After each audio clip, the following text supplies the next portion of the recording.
Bagaimana ya, Pak? Makan sambil ngobrol. Termasuk makan sambil membicarakan sesuatu masalah?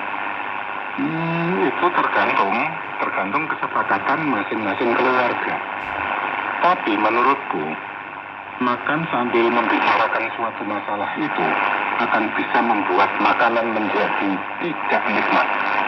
Sekalipun masakannya sebenarnya rasanya sedap dan mungkin mahal harganya. Betul sekali, Kak. Menurutku hal-hal yang bisa dijadikan obrolan waktu makan adalah tentang kasih, kemurahan, dan kesetiaan Tuhan. Dia yang memberi kita makanan setiap saat kita membutuhkannya. Juga cara Tuhan memberikan makanan kepada kita dan kepada setiap ciptaannya. Termasuk macam-macam makanan yang dia berikan kepada setiap makhluk ciptaannya. Iya, itu pasti sangat banyak. Rasanya tak terhitung deh, unik sekali. Iya ya. Makanan pokok orang Asia berbeda dengan orang Eropa, orang Afrika. Itu baru makanan pokok manusia, belum yang lain-lain. Hal seperti itu tidak akan ada habisnya untuk kita obrolkan sambil makan. Iya, Pak. Keluarga itu punya banyak perkara dan kegiatan yang membutuhkan pengkhususan waktu. Bukan hanya waktu untuk makan bersama. Tidur di rumah yang sama atau bahkan di kamar dan dipan yang sama. Seharusnya atau sebaiknya kan dilakukan bersama-sama. Tetapi adakah begitu? Kebanyakan masing-masing anggota keluarga berangkat dan memulai tidur sendiri-sendiri. Padahal enaknya ya dilakukan bersama-sama. Diawali bersama-sama dan juga bangun tidur bersamaan. Kebanyakan tidak bersamaan. Ada yang sudah bangun, yang lain masih selimut di atas dipan. Yang satu sudah sibuk dan cepat-cepat melakukan kegiatan. Yang lain masih menikmati bantal dan gulingnya sambil ngiler. Yang satu sibuk menyiapkan makanan dan minuman untuk sarapan semuanya, menyapu rumah, kemudian merapikan tempat tidur. Yang lain-lain begitu bangun, tinggal langsung mandi dan makan. Mandi pakai baju dulu, baru sarapan, Pak. Masa habis mandi, belum pakai baju langsung makan? Geli sekali kamu. Ya, soalnya begitu, Pak, biasanya. Ya. Intinya, ada waktu yang disepakati keluarga untuk bangun bersama-sama. Kemudian beraktivitas bersama-sama, walaupun aktivitasnya tidak sama. Ada yang menyiapkan makanan, ada yang mencuci piring, ada yang menyapu, mungkin ada yang olahraga ringan dan singkat. Ya, betul sekali. Semuanya saling menyemangati satu sama lain untuk melakukan tugas masing-masing. Semuanya beraktivitas dengan senang ya, Pak? Benar itu. Di dalam keluarga ada kesempatan atau waktu yang perlu dikhususkan secara periodik dan darurat untuk percakapan suami istri.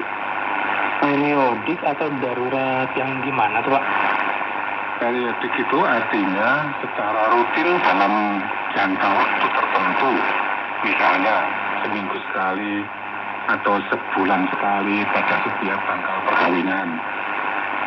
Kalau yang darurat? Ketika ada masalah antara suami dengan istri misalnya, dalam hal ini jangan menunggu percakapan periodik itu. Dalam waktu yang periodik itu apa saja ya, Pak, yang bisa dibicarakan? Ya, di antaranya pengalaman-pengalaman masa kecil dan pertumbuhan, mengenang masa pacaran sampai perkawinan, relasi keduanya kini, rencana bersama, tentang anak, tentang kesepakatan bersama dalam bersikap. Menurut Putra, apalagi kira-kira yang bisa dibicarakan? Kondisi ekonomi keluarga sekarang dan yang akan datang, cara mendidik dan mengasuh anak, juga sikap terhadap tentang orang tua atau saudara. Bagus sekali, Putra. Banyak juga ya, Pak. Kayaknya tidak akan pernah habis. Ya. Banyak hal akan terlewat dari pemikiran dan kesepakatan kalau tidak dibicarakan dengan sengaja. Akibatnya bisa mengalami kebingungan atau kesalahan dalam bertindak. Betul sekali, Nak. Saya sadar semua itu perlu dibicarakan oleh suami dan istri. Selain waktu khusus untuk percakapan suami istri, juga perlu ada waktu khusus yang juga periodik untuk percakapan bersama orang tua dan anak. Iya ya, membicarakan bagaimana tugas belajar mereka di sekolah, di rumah. Juga relasi dan kegiatan mereka dengan teman-teman, relasi mereka dengan kekasih, bagaimana kondisi di tempat ibadah mereka, kegiatan kursus mereka. Bisa juga membicarakan pertumbuhan fisik mereka ya Pak? Ya, tentu. Apalagi ketika mereka memasuki masa puber. Bicarakan seksualitas dengan mereka, supaya mereka tidak salah jalan. Wah, penting sekali semua ini Pak. Yang sangat penting dalam percakapan dengan mereka adalah mendorong mereka untuk bercerita. Dan kita fokus mendengarkan cerita mereka dengan seksama. Biasanya kita cenderung mendominasi pembicaraan. Pria, kepala keluarga, ayah, itu cenderung begitu memang. Tetapi pria pemberani itu suka mendengarkan dengan saksama cerita orang lain dan kemudian memberi respons dan atau tanggapan dengan tepat. Cerita mereka harus dihargai ya Pak? Oh, itu penting sekali. Jangan pernah meremehkan cerita mereka. Dengan dihargai dan tidak pernah diremehkan, saya kira mereka akan dengan senang bercerita, mengungkapkan pengalaman dan bahkan pendapat mereka. Bijaksana sekali. Waktu percakapan dengan istri atau bersama dengan anak itu tidak harus lama. Secukupnya saja. Yang penting berkualitas. Artinya fokus.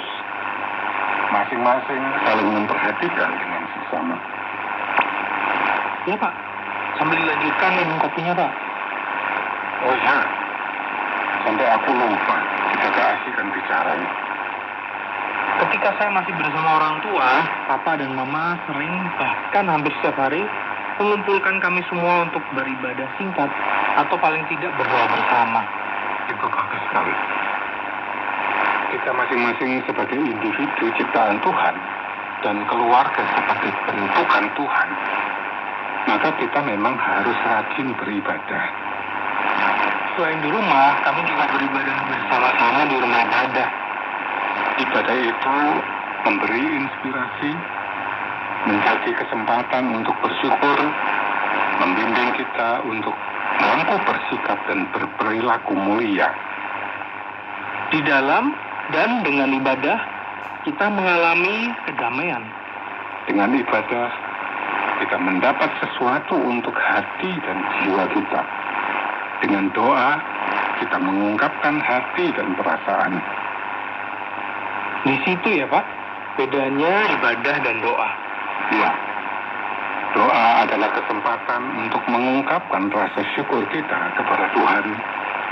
Rasa syukur atas segala rahmat dan anugerahnya. Juga rasa syukur atas orang-orang yang dihadirkan oleh Tuhan, baik yang dekat maupun yang jauh. Di dalam doa kita mengungkapkan beban pergumulan hidup atau masalah pribadi dan keluarga, juga segala rencana kita. Dan jangan lupa, doa adalah juga kesempatan bagi kita untuk mendoakan orang lain. Jangan hanya untuk kepentingan pribadi atau keluarga kita sendiri. Tidak sedikit orang yang membutuhkan dukungan doa kita. Kita tidak boleh egois dengan doa kita ya Pak. Ya, betul sekali. Dengan memohonkan rahmat dan tuntunan Tuhan bagi orang lain, kita akan diberkahi dan ditolong oleh Tuhan. Iya.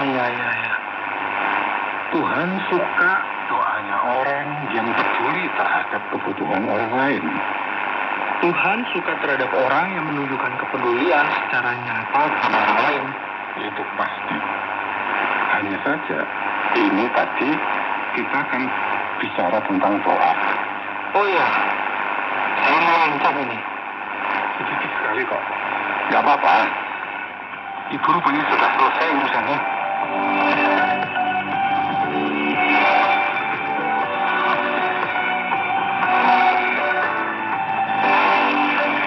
Sahabat pria pemberani, demikian tadi obrolan tentang waktu keluarga. Semoga obrolan yang singkat tadi bermanfaat dan menjadi wawasan untuk diperhatikan supaya menjadi suami yang setia. Pria pemberani terus maju dan berjuang. Terima kasih atas partisipasi Anda. Sampai jumpa kembali dalam topik yang berbeda dan menarik di dalam program yang akan datang.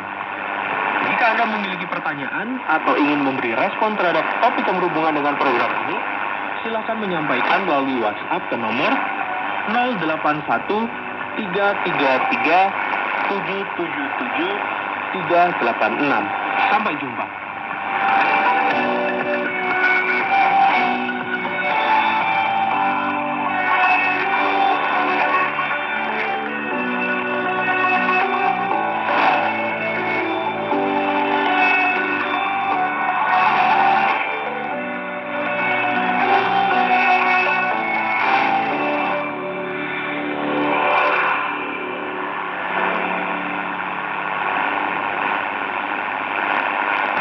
Pemberani, sampai di sini dulu jumpa kita. Jadilah pria yang bijak, berani, dan penuh tanggung jawab. Jangan lupa, program Pria Pemberani akan hadir